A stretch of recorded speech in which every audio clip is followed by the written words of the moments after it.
Центарот за јавно здравје од Прилеп веќе е при крај со пролетната дератизација која што се врши во периодот мај-јуни, а во периодот септември-октомври треба да се изврши есенска фаза на дератизацијата.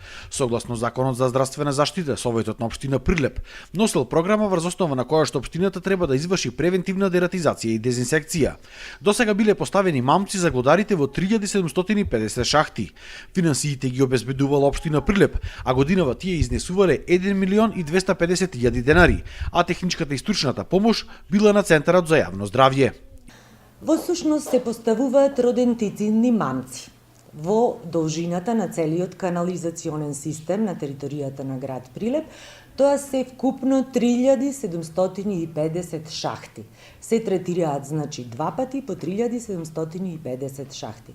Зошто точно е пролетна и есенска, сакам да го запознам населението, затоа што во почетокот на мај глодарите, поточно глувците, излегуваат од канализациониот систем, затоа што веќе завршува фазата на хибернација, излегуваат во потрага на храна и тогаш се активни и нормално со топењето на снеговите, нивото на водата во канализациониот систем ги тера да излезат надвор, а додека во текот на октомври, септември и октомври се припремаат за престојниот зимски период и повторно се активни во потрага на храна.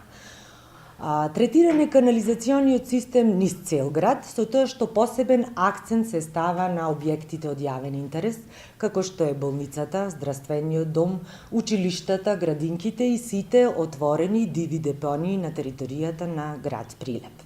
Освен дератизација, при крај било и завршувањето на ларвицидната дезинсекција против комарците во Прилеп и неговата околина.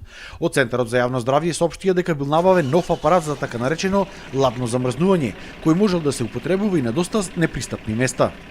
Инаку ваква ларвицидна дезинсекција се врши по течението на градска река, потоа тука спаѓа Вештачкото езеро, Оревоец, Ленички мост, на Маркова чешма, Дабнички завој, сите бари, сите мучирашта и сите застојни стоечки води.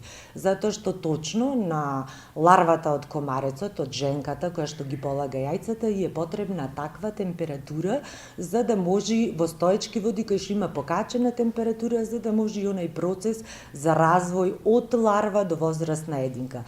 Точно го фаќаме тој период и имаме во текот на периодот од мај до октомври 6 последователни циклуци. Започнуваме со ларвицидна дезинсекција, се извинувам, потоа следува адултна. Освен ларвицидната дезинсекција, Центарот за јавно здравје спроведува и така наречена адулцитивна дезинсекција, односно за оние возрастни единки на комарците.